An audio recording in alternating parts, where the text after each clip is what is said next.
دوستو السلام علیکم، آداب۔ میں جاوید جمال الدین آج 17 دسمبر 2018 کو اردو اخبارات کی جھلکیاں لے کے حاضر خدمت ہوں۔ آپ سے گزارش ہے اس چینل کو سبسکرائب کیجئے، لائک کیجئے، شیئر کیجئے اور کامنٹ کرنا بھی نہ بھولیں۔ آج بیشتر اردو اخبارات نے ایودھیا معاملے پر پرسنل بورڈ کے موقف کو شہ سرخی بنایا ہے۔ ممبئی اردو نیوز نے ایودھیا معاملے میں عدالت کا حتمی فیصلہ قبول۔ مسلم پرسنل بورڈ کی دو ٹوک، حکومت کی طرف سے مندر تعمیر کے لیے آرڈیننس اور 3 طلاق پر پارلیمنٹ میں قانون بنایا گیا تو عدالت میں چیلنج کریں گے۔ لکھنؤ میں ہونے والی اس میٹنگ میں اس سال ملک میں 14 نئے دارالقضا قائم کرنے کا اعلان۔ 3 طلاق کا مسئلہ مسلم پرسنل بورڈ کی عدم توجہ سے پیدا ہوا۔ محبوبہ مفتی نے بمبئی میں ایک بیان میں کہا ہے کہ بابری مسجد معاملے پر فریقین کو سپریم کورٹ کا فیصلہ تسلیم کر لینا چاہیے۔ طلاق ثلاثہ کے ایشو پر مسلم پرسنل بورڈ کے پاس کوئی لاہے عمل نہیں۔ محبوبہ مفتی پرسویں بلاد ممبئی کے دورے کے موقع پر پی ڈی پی لیڈر کی اردو میڈیا سے گفتگو۔ کشمیر کے حالات پر افسردگی، بابری مسجد، رام جنم بھومی تنازع کا عدالتی حل قابل قبول۔ آج مدھیہ پردیش، راجستھان اور چھتیس گڑھ میں حلف برداری۔ کمل ناتھ، گہلوٹ اور بھوپیش کی ہوگی تاج پوشی، سرکار دی لیڈروں کی شرکت۔ پلوامہ ہلاکتوں کے خلاف جموں و کشمیر میں مکمل ہڑتال۔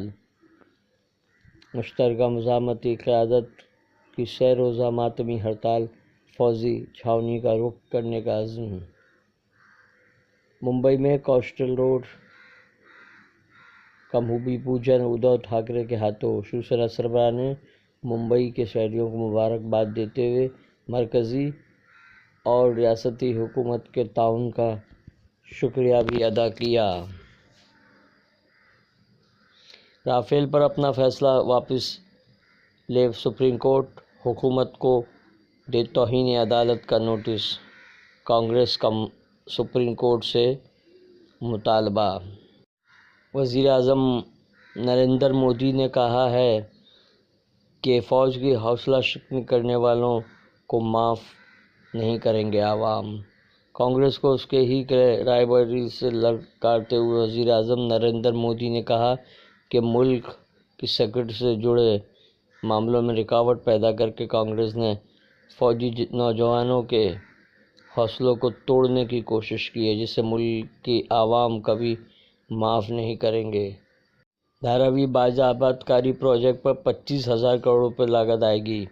ایڈوکیٹ راجندر کوڑے کی صدارت میں دھاراوی بچاؤ سمیتی کی جدوجہد کامیاب۔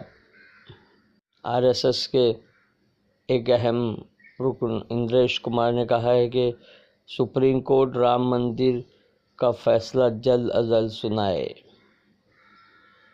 بھوپیش بگیل چھتیس گڑھ کے وزیر اعلیٰ ہوں گے۔ چھتیس گڑھ میں 15 برسوں کے بعد اقتدار میں لوٹی کانگریس کی قانون ساز پارٹی کے لیڈر کے طور پر بھوپیش بگیل کو منتخب کر لیا۔ لوک سبھا الیکشن میں اس بار مودی بمقابلہ سونیا۔ وزیر اعظم کا رائے بریلی سے 2019 کی انتخابی مہم شروع کرنے کا اعلان۔ یو پی اے کی چیئرپرسن سونیا گاندھی کا انتخابی حلقہ ہے۔ روزنامہ اردو ٹائمز نے اپنے اداریہ کا عنوان اشتعال انگیزی، جس میں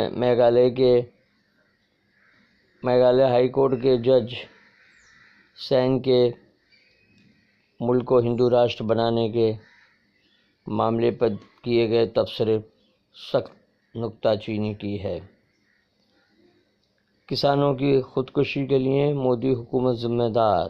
پروین توگڑیا نے کہا ہے کہ ملک میں کسانوں کی خودکشی کے لیے نریندر مودی حکومت کی غلط پالیسیوں ذمہ دار ہیں۔ حال ہی میں انٹرنیشنل وشو ہندو پریشد نام سے نئی تنظیم بنانے والے پروین توگڑیا نے کسانوں کی حمایت میں وہرام گاندھی نگر تک 20 کلومیٹر کے مارچ میں حصہ لیا۔